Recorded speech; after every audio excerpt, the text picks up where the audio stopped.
Folks, do you like vegan shakshuka? If you do, I'm going to teach you how to make this. It's probably the best vegan shakshuka you will ever make. Fact.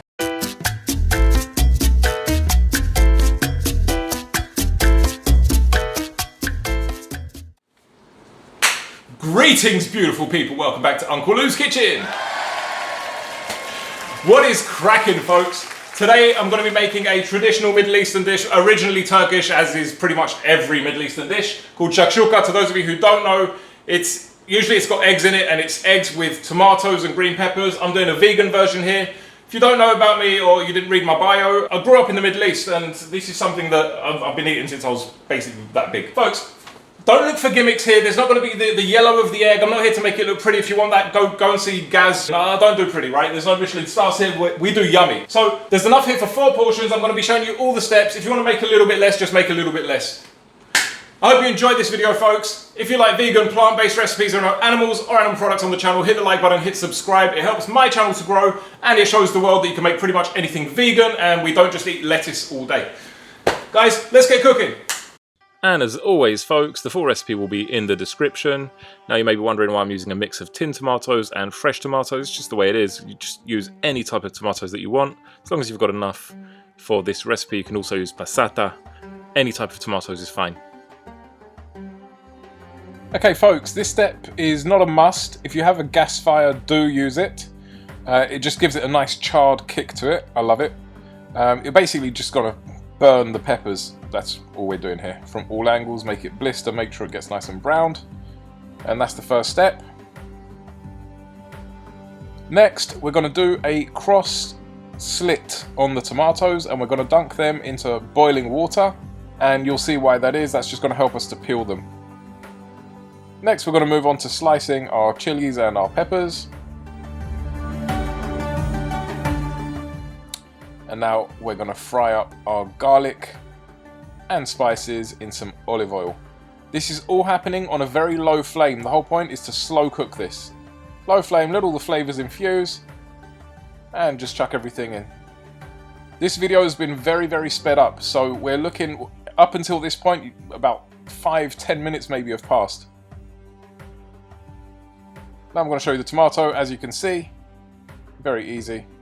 It just peels itself, really. Make sure you give that a good stir. Then in cold water you want to dunk those tomatoes in because they're going to be too hot to handle. Just peel them and lay them aside. And once your tomatoes have cooled down and they're easy to work with, just got to cut them up. It doesn't really matter because they're going to pretty much disintegrate anyway. Just make sure that they're cut evenly. Then you're going to throw that in and give it a nice stir. For the tomato puree or tinned tomatoes, don't forget I'm making 4 portions here, so I've used about 3 cans. I'm using a lot. Just halve it if you don't want to make that much. So for the egg replacement, I'm using Silken tofu. Once you cook this, it comes out like the white of an egg, basically. And for flavoring, I'm sprinkling on lightly some black salt or kala namak. It has a sulfuric flavor, which is basically like a hard-boiled egg. So you've got the taste and you've got the texture there as well. I'm going to add the salt, the pepper, and the nigella seeds. And I'm going to dunk the tofu in there and make sure it's nice and covered.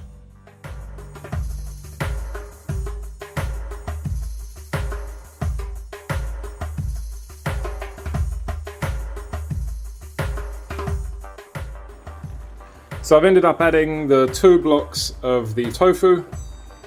And now we're just going to let that basically reduce down until it goes darker. I just want to show you guys, right? So you can see the bubbles here. That liquid is still runny. The point that I want to get it to is where it's just not water anymore. It's kind of like thick. 20 minutes later. Okay, so that's about ready now. I'm just going to plate that up and put on some coriander. And I'm going to heat up a baguette in the oven. Here we have it, folks. That's all been plated up now. I've added some extra nigella seeds on top, some coriander. And look, the garlic's gone yellow due to the turmeric and the slow cooking of it. It's probably going to be like melted like butter. Or vegan butter. The green peppers. Literally, this is all you need. Very, very simple dish. Like I said, this isn't gourmet food. Shakshuka is peasant food, and that's always my favorite. You know, nothing too fancy. Very simple, very yummy. Let's take it outside and get some shots and do a taste test. Here we go, folks. Time for the taste test. Any real shakshuka connoisseur knows the best way to eat shakshukas with baguette. I don't give a damn what you say. Pita bread's nice, but baguette's the best. Here we go, let's make a mess. It's okay, the birdies will eat it, as you can hear. Now we're going to cut into it. Look, don't expect this to look like an egg, it's not. But it tastes very, very similar. It's probably as close as you're going to get to it. Make sure you get some coriander on there as well.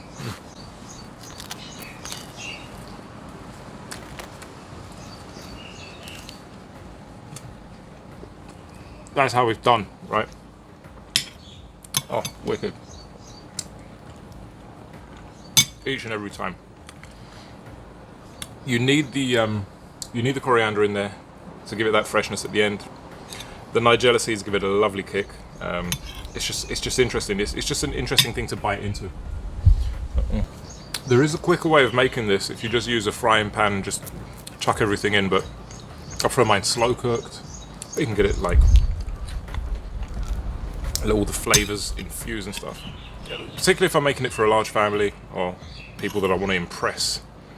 Come on, be like, it's the best flipping shakshuka I've ever had. You got to earn that best shakshuka you've ever had by slow cooking it. You can't just, well, you can throw everything in. The key to a good shakshuka is garlic, loads of garlic. That's so important. Don't forget, guys, leave a comment down below if you enjoyed this video. Tell me what you'd like me to make next. I'm happy always to read your comments. I pretty much reply to every single one. Yeah. Ciao for now.